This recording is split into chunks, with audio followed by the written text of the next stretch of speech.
মমতা বন্দ্যোপাধ্যায়কে প্রাণে বাঁচিয়ে আজ জীবন্ত শহীদ গাইঘাটার সিরাজুল হক মণ্ডল। কিন্তু কেন? তৎকালীন কংগ্রেস নেত্রী বর্তমানে রাজ্যের মুখ্যমন্ত্রী তথা পুলিশ মন্ত্রী মমতা বন্দ্যোপাধ্যায়কে বাঁচাতে গিয়ে বাম আমলে পুলিশের চাকরি খোয়াতে হয়েছিল সিরাজুল হক মণ্ডলকে। তারপর কেটে গিয়েছে দীর্ঘ বছর, পালা বদল ঘটেছে সরকারের, কিন্তু প্রাণ বাঁচানো সিরাজুলের কথা মনে রাখেননি মমতাও। এমনই আক্ষেপের সুর শোনা গেল চাকরি হারানো পুলিশ কর্মীর গলায়। উত্তর ২৪ পরগনা জেলার গাইঘাটা থানার অন্তর্গত ইছাপুর ১ নম্বর গ্রাম পঞ্চায়েতের ভদ্রডাঙ্গার বাসিন্দা সিরাজুল হক মণ্ডল চাকরি হারালেও এখনো সযত্নে রেখে দিয়েছেন পুলিশের উর্দি থেকে সমস্ত কাগজপত্র। কিন্তু কেন তাকে হারাতে হয়েছিল চাকরি, কি ঘটেছিল সেদিন, শুনে নেব তার মুখ থেকেই। সালের ২১শে জুলাই উনি সচিত্র পরিচয়পত্রের আন্দোলনের জন্য মহাকরণ অভিযানের ডাক দিয়েছিল যে সচিত্র পরিচয় হলে সবে ভোট দিতে পারবে, নাহলে দিতে পারবে না। তখন উনি যুব কংগ্রেসের নেত্রী ছিলেন। সে সমাবেশটা বড় সমাবেশ, লাখো লোকের সমাবেশ এবং ঐতিহাসিক সমাবেশ বলা যায় সেই সময়। মানে ওই সময় অত বড় সমাবেশ আর কোনো পার্টির থেকে মনে হয় হয়েছে কিনা আমার জানা ছিল না।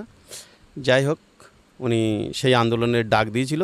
আমার ডিউটি ছিল বীরাবন রোডে, যেখানে মমতাকে এরকম মারধর করা ছিল, তার বীরাবন রোডের মুখটাই ওখানে মঞ্চের পাশে। যাই হোক, সেখানে আরও বড় বড় পুলিশ অফিসার, পুলিশরা ছিল, আরও সব কনস্টেবল ছিল, প্রচুর পুলিশ সমাবেশ, তখন বাম আমল ছিল। যাই হোক, সেই সময় মানে তার আগে এই সমাবেশ চারিদিক দিয়ে লোক যখন আসছে ধেয়ে আসছে রাইটার্সের দিকে, তার আগে মেয়র রোডে মনে হয় পুলিশের সঙ্গে একটা ঝামেলায় ১৩ জন গুলিতে শহীদ হয়ে যায়।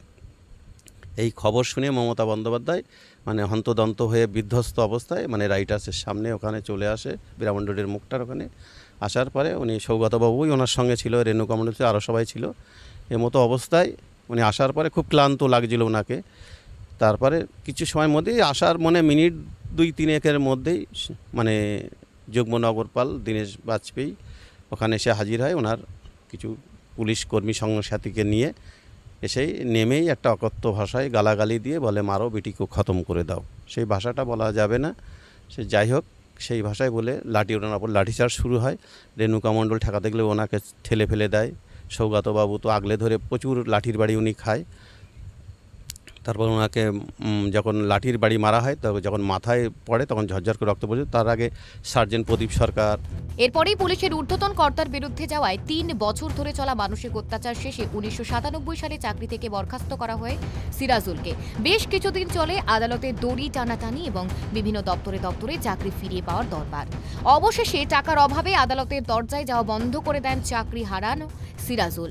এখন ভাঙাচোরা দরমার বেড়ার ওপর টিনের চালা দেওয়া ঘরে মা ও বোনকে নিয়ে কোনো রকমে জীবন চালান সিরাজুল। দিনমজুরির কাজ করে পরিবারের মুখে তুলে দেন খাবারটুকু। চাকরি ফিরে পাওয়ার আশায় নগর উন্নয়ন দপ্তরের মন্ত্রী ফিরহাদ হাকিমের সঙ্গে দেখা করেছেন তিনি। জানিয়েছেন তার দুঃখ এবং দুর্দশার কথা। ২০২৩ সালে স্বয়ং মুখ্যমন্ত্রী মমতা বন্দ্যোপাধ্যায়ের কাছে গিয়ে গোটা ঘটনার কথা জানিয়ে এসেছেন সিরাজুল। মুখ্যমন্ত্রী বলেছিলেন দেখবেন, তারপরেও কেটে গিয়েছে অনেকগুলো দিন, এখনো কোনো ডাক আসেনি সিরাজুলের। মুখ্যমন্ত্রী অর্ডার দিলে সেটা ৫ মিনিটে কার্যকারী হওয়া উচিত। পুলিশ মন্ত্রী মুখ্যমন্ত্রী, যিনি পশ্চিমবাংলার শেষ কথা।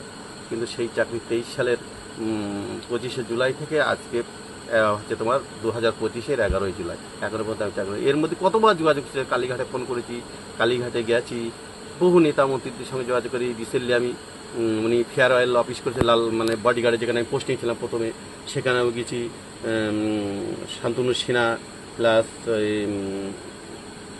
কী যেন নাম আমাদের কাস্টেরই অফিসারটা, রুলামিন কি জানো আলিশাও, ওর সঙ্গে দেখা করেছি।